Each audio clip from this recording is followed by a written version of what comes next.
Olá! Você acha que um bebezinho como esse tem pecado? Você acha que ele merece ser salvo? Eu sou Nilma Barbosa e estamos no canal É Preciso Falar. Antes de seguirmos, deixe o seu like, compartilhe com mais alguém e se inscreva no canal. Nós estamos em uma série de vídeos falando sobre o plano perfeito. Já falamos sobre como o pecado entrou no mundo, as consequências do pecado, o que Deus fez para resolver essa questão e nos dar oportunidade individual de salvação. E hoje eu quero trazer esse tema, esse assunto para conversar com você. Observe esse bebê lindo, ingênuo, perfeito, não é? Tão pequenininho, tão dependente de cuidado, de carinho, de tudo. Você acha que ele tem pecado? Você acha que ele merece ser salvo? Muitos adultos, na verdade, eles acreditam que não, a criança não tem pecado. Ela nasce sem pecado. Ah, ela vai adquirir pecado depois dos 12 anos?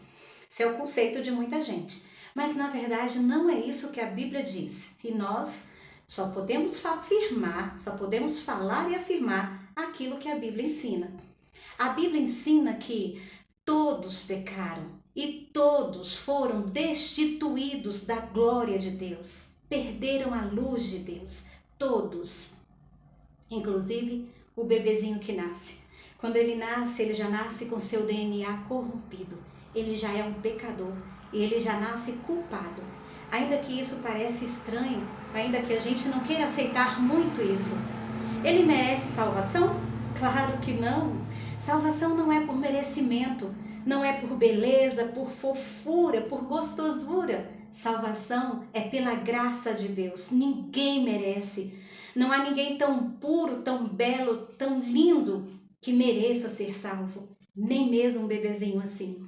Salvação é somente pela graça. A Bíblia diz: pela graça sois salvos. E isso não vem de vocês, não depende de vocês, é dom de Deus, é presente de Deus. E como é que se recebe a salvação? Pela fé. Agora, como é que eu provo que o bebê tem pecado? É simples. Um bebê pode morrer? Responde aí. Conhece algum bebê que morreu? Sim, eles morrem. Infelizmente, eles morrem.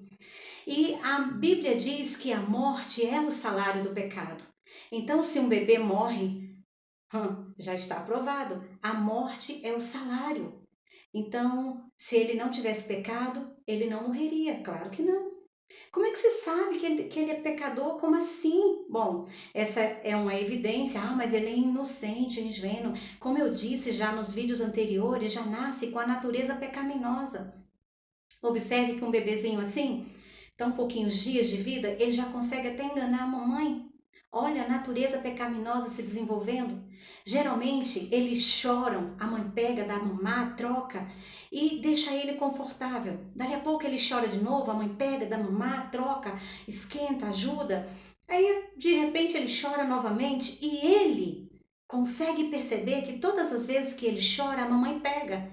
Dali a pouco ele começa a manipular a sua mamãe. Sim, ele começa a chorar, ele tá com a barriguinha cheia, não está com fome, está trocadinho, tá quentinho, tá tudo em ordem, não tem dor, não tem nada. Mas ele chora só para ganhar um colinho. Quando ela pega, ele fica quietinho. Ele já aprendeu a arte da manipulação e do engano, a arte da mentira. Mesmo sem saber falar, ele já consegue manipular a sua mãe. Incrível, não é?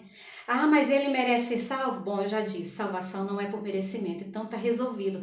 Ah, mas eu não consegui entender ainda esse negócio de criança ter pecado. Para mim, criança não tem pecado e pronto. Olha, a Bíblia diz que a única criança que nasceu sem pecado foi quem? Você sabe? Sabe? Foi Jesus. E por que que ele não nasceu pecador? Porque ele não nasceu de uma união de um homem e uma mulher. Ele não nasceu da união de José com Maria.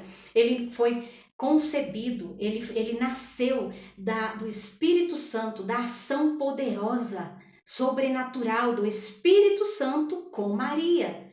Então ele nasceu, sabe, sem pecado, sem essa conexão de homem com mulher. Por que que eu provo que ele não tinha pecado? Porque a Bíblia fala que ele não conheceu o pecado, e eu creio na Bíblia.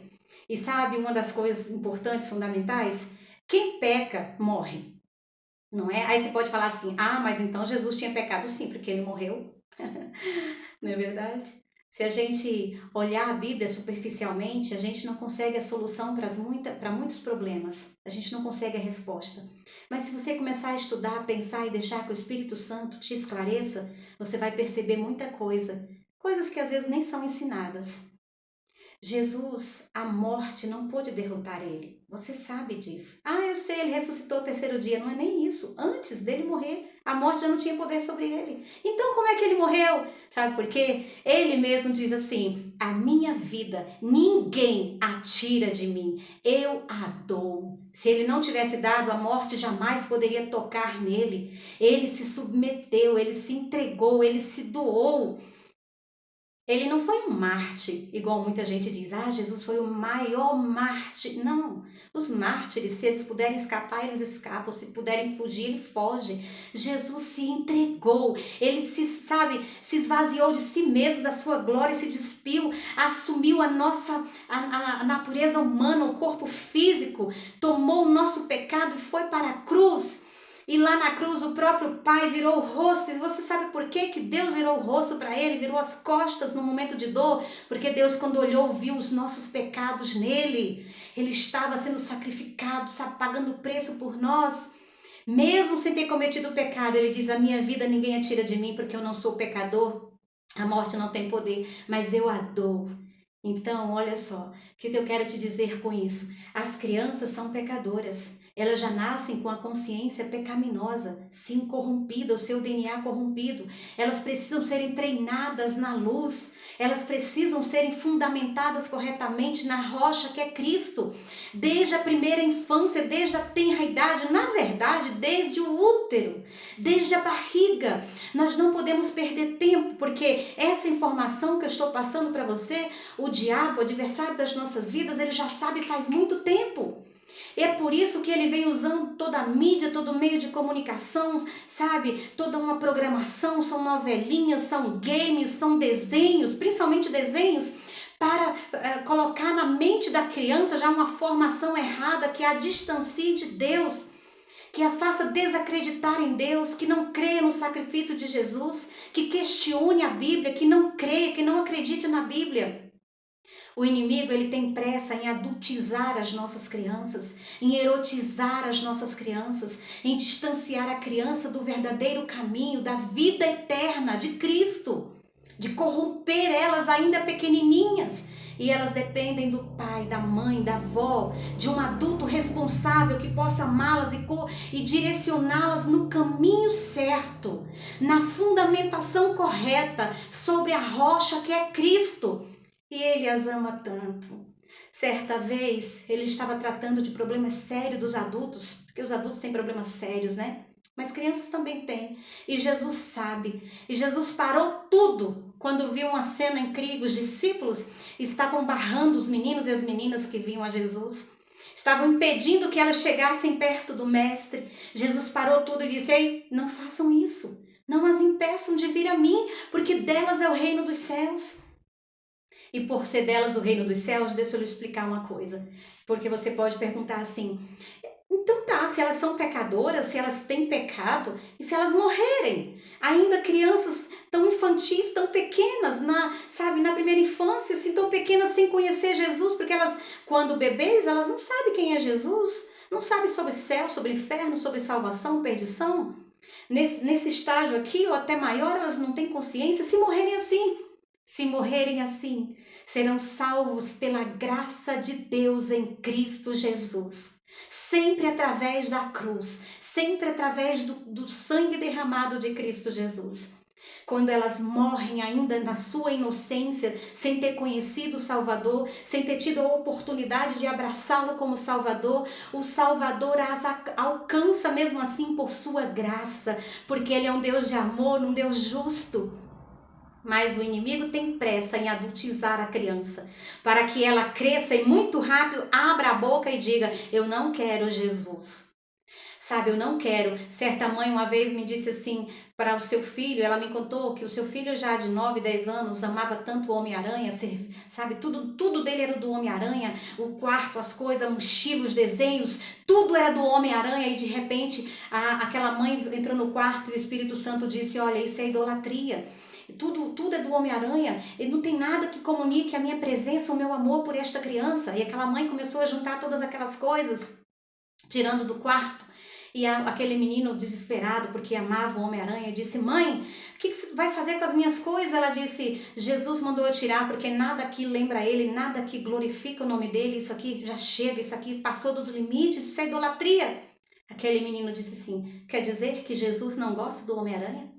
E a mamãe estava tão nervosa, não sabia muito como explicar e muito rápido ela tentou falar, ela disse, não, ele não gosta do Homem-Aranha. Pois ele disse, pois se Jesus não gosta do Homem-Aranha, eu também não gosto de Jesus.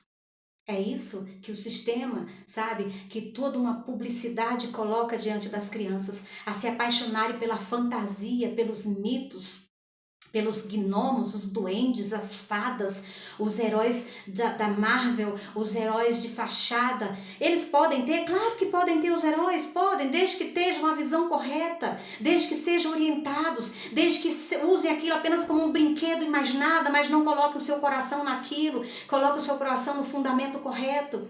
O meu neto, eu lembro de 4 anos na época, ele tinha um Homem-Aranha grande que ele ganhou de borracha da sua tia e um dia ele sabia sobre os ensinamentos que a gente vem trazendo às crianças e aos pais. E quando eu cheguei na casa, ele mostrou o boneco e disse, olha, vó, o meu boneco de Homem-Aranha que eu ganhei. Eu disse, é mesmo? Aí ele disse, vó, mas não se preocupe, porque ele sabe que a gente ensina sobre essa questão da criança idolatrar essas coisas. E ele disse, vó, não se preocupe, o meu Homem-Aranha já é crente. Eu já orei por ele assim que ele entrou na nossa casa. Bonito isso, não é? Sua criança pode brincar com os outros brinquedos, com os bonecos e tudo, mas ela tem que saber que até os brinquedos se submetem ao Cristo delas, ao Senhor delas. O coração delas tem um Senhor maior, vivo e verdadeiro, que se chama Jesus Cristo, o Salvador das suas vidas, o Senhor e o seu super-herói. Ensine isso aos seus filhos. Não perca tempo. Quanto antes, melhor. Ensina a criança no caminho que deve andar e até quando envelhecer, não se desviará dele. Olha que segurança esta palavra nos traz. Fique com Deus. Compartilhe o canal, se inscreva, divida com seus amigos o conhecimento também que você está retendo, que eles possam ser abençoados assim como você. Deus abençoe sua casa, sua família. Um grande beijo e até o próximo vídeo.